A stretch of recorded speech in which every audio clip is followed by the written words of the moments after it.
Hello students, welcome back to my lecture on light reflection and refraction. This is my 7th lecture. In this lecture, I am going to cover two topics, that is laws of refraction and refractive index. So there are two laws of refraction. First one is the incident ray, the refracted ray and the normal to the interface of two transparent medium at the point of incidence all lie on the same plane. So I think this law, in the laws of reflection, we studied that the incident ray, reflected ray and normal lie in the same plane. But here the point is in the interface between two transparent mediums. So that's why the incident ray, refracted ray and the normal to the interface of the two transparent media at the point of interface is all lie on the same plane. Okay, that is first law. Second law is the ratio of sine of angle of incidence to the sine of angle of refraction is constant for the light of a given color and for a given pair of media. So we have to consider a given pair of media here and given color of light. This law will be applicable. Sine of angle of incidence to the sine of angle of refraction is constant.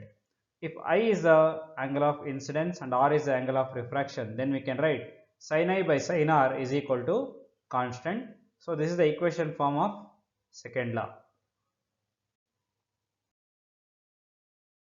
Sin I by sin r is equal to constant. This constant value is called as refractive index of the second medium with respect to first. Okay, so this constant we will call it as refractive index. Let us study refractive index in detail. Let us go through the refractive index. We have already studied that a ray of light that travels obliquely from one transparent medium to another will change its direction in the second medium. So we already studied this in our last lecture. So whenever light ray passes from one medium to another medium, it changes its direction depending on the optical density of the medium, whether it is denser medium or rarer medium. If it is denser medium, then it will bend away towards the normal. If it is rarer medium, it will bend away from the normal. So this we have already studied.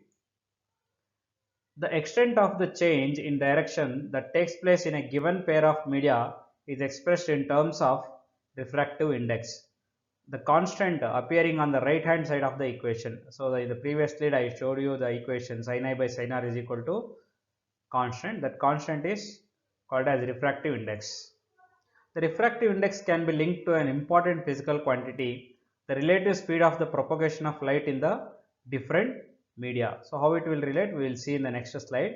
So we can relate this to speed of the light. Why? Because depending on the speed change only, the light ray is bending. If speed is reducing too much, then it will bend too much. If speed is not reducing too much, it will bend less. If speed is increasing, it will bend away. If more speed is if the speed is increased too much, it will away more it will move towards the away from the normal. So that is how, so speed of the light can be related to refractive index of the medium. So that we will see in the next slide. The refractive index continues. The value of refractive index for a given pair of media depends upon the speed of light in the two different media as given below. So this is a diagram. So here in the medium 1 and medium 2 are the two mediums, transparent medium. So you can consider one as air and another one as glass. So whenever light travels from air to glass, so air is a rarer medium and glass is a denser medium. So the ray bends towards the normal, you can see there. So consider a ray of light traveling from medium 1 into medium 2 as shown in the figure. So you can observe in the figure, consider a ray of light that is traveling from medium 1 to medium 2 as shown in the figure. Let V1 be the speed of light in medium 1 and V2 be the speed of light in medium 2. So still I am keeping the diagram so that you will understand. The refractive index of the medium 2 with respect to medium 1 is given by ratio of speed of light in medium 1 and the speed of light in medium 2. So this is represented by letter symbol N21. N21 means I will tell you what it is. So this can be expressed in a equation form as S2 N21 is equal to speed of light in medium 1 by speed of light in medium 2. So V1 by V2. So this refractive index of a medium 2 with respect to medium 1. So you can remember with respect to will always come in the numerator. So medium 2 with respect to medium 1. So that is called as refractive index. Okay. So by the same argument, the refractive index of medium 1 with respect to medium 2 is represented as N12. So N12 means it is refractive index of medium 1 with respect to medium 2. So whichever is in numerator, that is with respect to. So you can remember. So the refractive index of medium 1 with respect to medium 2. So that can be given by V2 by V1. So what is V2 here? Just speed of light is denoted by letter V2 and V1 here. So V2 and V1. Okay, suppose you think that if the medium 1 is a vacuum or air, then the refractive index of the medium 2 with respect to medium 1, that is vacuum, this is called as absolute refractive index of the medium. So we have already studied relative density, density of water, all that. So whenever we compare that, we will compare with the water density, right? Same way.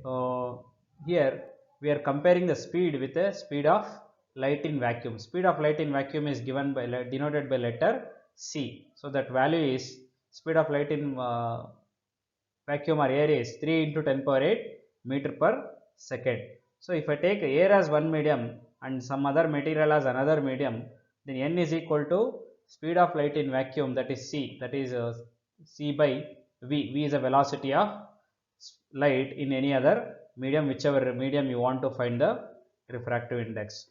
Suppose you know the speed of light in medium, then easily you can find the refractive index, because we already know the constant, the speed of light in vacuum is constant, that is 3 into 10 power 8. For example, if you take glass, so the refractive index, the speed of light in glass is 2.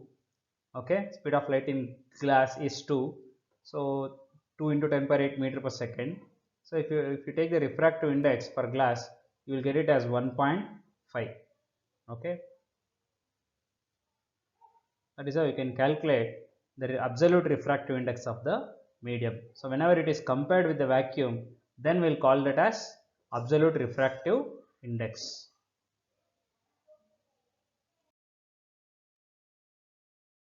The absolute refractive index is simply called as refractive index. So every time you need not mention it as absolute refractive index and all. Simply if you say refractive index, it means that it means that we are comparing that with the speed of light in vacuum. Okay, so the absolute refractive index is simply, we can call it as refractive index of the medium. So the refractive index of several media is given in table. So let me show you the table. So here in the first column there is material medium. So there are so many transparent mediums, I can say, and in the second column refractive index is given. Okay, same way in third column again material medium is given, and fourth column again refractive index is mentioned. So here you can see air has a refractive index 1.003. So you can almost consider it as 1 only. Why? Because 1.0003. Okay, so 3 zeros are there after the decimal. So you can simply consider it as 1. So it is very easy to find. If you want to find any other refractive index of any other medium, you compare it with air, then you will get it as the same value. So that is what is refractive index of that medium. Ice, water, alcohol, kerosene, all these values are given. There is 1.31, 1.33 like this. Of course, you need not remember all these values, but if you remember for water, air and glass, it will be useful for your problem solving. Okay. See, diamond has a highest refractive index. Okay, so that's why the diamond will sparkle. That the brilliance of diamond is because of the refractive index. So it will refract the light rays too much. That's why that starts brilliant. The brilliance of the diamond is because of that. Okay. From the table we can know that the refractive index of water is NW is 1.33. So 1.33 you can see in the table. This means that the ratio of speed of light in air to the speed of light in water is equal to 1.33. So we already know the formula for n. What is n here? So speed of light in air by speed of light in water. So medium. So medium here is water. So if you take the value of speed of light in air as 3 into 10 power 8 and speed of light in water, if you consider in the denominator, then you will get the value as 1.33. So that is refractive index of the glass. Okay. So that is how you can compare other materials also. You compare it with the air, then you will get the refractive index of that medium. However, you need not remember these values. These are all just for your information purpose. So for air you can remember it as 1, and for water you can remember it as 1.33, and for diamond you can remember that is 2.42. That's enough. And for glass also you can remember. If you want 1.5, you can remember 1.52. Okay. Okay, that's it for today, guys. Thank you. So in my next lecture, I am going to cover few topics on refraction through spherical lenses and image formation in spherical lenses and power of lens. Hope you guys understood. Bye bye.